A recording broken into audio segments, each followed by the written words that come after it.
১৯৬০-এর দশকে ভারতের দক্ষিণের রাজ্য কেরালাতে একটি ছোট শহরে বড় হচ্ছিল একটি মেয়ে। তার বাড়ি ছিল ভারতের অন্যতম গুরুত্বপূর্ণ রকেট লঞ্চিং সেন্টারের কাছাকাছি, বিক্রম সারাভাই স্পেস সেন্টার। প্রায়ই আকাশে রকেট উৎক্ষেপণ দেখা যেত। সেই দৃশ্য ছোট্ট মেয়েটির মনে এক অদ্ভুত কৌতূহল তৈরি করেছিল। যখন অন্য বাচ্চারা খেলাধুলা নিয়ে ব্যস্ত, তখন সে ভাবত রকেট আকাশে এত দ্রুত উড়ে যায় কিভাবে। সেই প্রশ্নই মেয়েটির জীবনের পথ বদলে দেয়। বড় হয়ে মেয়েটি নিজ ক্ষেত্রে সফল হওয়ার পর একদিন ইন্টারভিউতে বলেছিল, curiosity is the starting point of innovation. অর্থাৎ নতুন কিছু আবিষ্কারের শুরু হয় কৌতূহল থেকে। ভারতের সবচেয়ে শক্তিশালী মিসাইলগুলোর পেছনে কাজ করেছেন এই নারী। আজকের পর্বে আমরা ভারতের মিসাইলোম্যান টেসি থমাসের গল্প বলবো। তিনি ছোটবেলায় পড়াশোনা করতেন কেরালার একটি স্কুলে। তার বাড়ি ছিল ভারতের গুরুত্বপূর্ণ রকেট কেন্দ্রের কাছাকাছি। মাঝে মাঝে আকাশে রকেট উৎক্ষেপণ দেখা যেত। একদিন স্কুলে বিজ্ঞান ক্লাসে শিক্ষক রকেট আর মহাকাশ নিয়ে কথা বলছিল। ক্লাসে অনেক ছাত্রছাত্রী বিষয়টা শুধু গল্পের মতো শুনছিল, কিন্তু ছোট্ট টেসি শিক্ষককে বারবার প্রশ্ন করতে শুরু করেন, রকেট আকাশে ওঠে কিভাবে, এত দূর যেতে শক্তি কোথা থেকে আসে, কেন রকেট নিচে পড়ে না।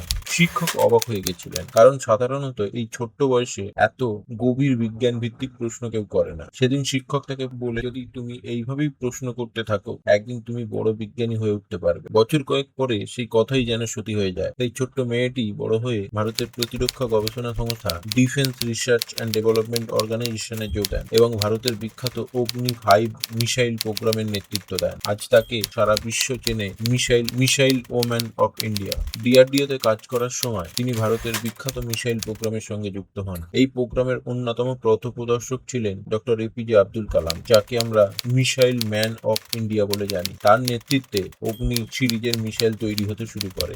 এই সময় টেসি থমাস ধীরে ধীরে নিজেকে প্রমাণ করতে শুরু করেন। ১৯৮৮ সালে টেসি থমাস ডিআরডিও তে সায়েন্টিস্ট হিসেবে যোগ দেন। তখন তিনি ভারতের ব্যালিস্টিক মিসাইল প্রোগ্রামের সঙ্গে যুক্ত হন, বিশেষ করে অগ্নি মিসাইল প্রোগ্রামের কাজের সঙ্গে। ২০০৯ সালে তিনি অগ্নি-4 মিসাইল প্রকল্পের প্রজেক্ট ডাইরেক্টর হন। এটি ছিল ভারতের ইতিহাসে প্রথমবার যখন কোনো মহিলা বড় মিসাইল প্রোগ্রামের নেতৃত্ব দেন। পরে তিনি ভারতের দীর্ঘপাল্লার মিসাইল অগ্নি-5 এর নেতৃত্ব গুরুত্বপূর্ণভাবে ভূমিকা নেন। এই মিসাইল প্রায় ৫,০০০ কিলোমিটার পর্যন্ত লক্ষ্যবস্তুতে আঘাত হানতে পারে। বিশেষ করে ভারতের দীর্ঘপাল্লার ব্যালিস্টিক মিসাইল অগ্নি-4 এবং অগ্নি-5 প্রজেক্টে তার ভূমিকা ছিল অত্যন্ত গুরুত্বপূর্ণ। অগ্নি-5 এমন একটি মিসাইল যা ৫,০০০ কিলোমিটার দূর পর্যন্ত লক্ষ্যবস্তুতে আঘাত হানতে পারে। এই সাফল্যের কারণে টেসি থমাসকে বলা হয় মিসাইল ওম্যান অফ ইন্ডিয়া। একটি ছোট্ট শহরে মেয়ের রকেট দেখার পর কৌতূহল থেকে শুরু হয়েছিল এই যাত্রা। আর সেই মেয়েই ভারতের অন্যতম গুরুত্বপূর্ণ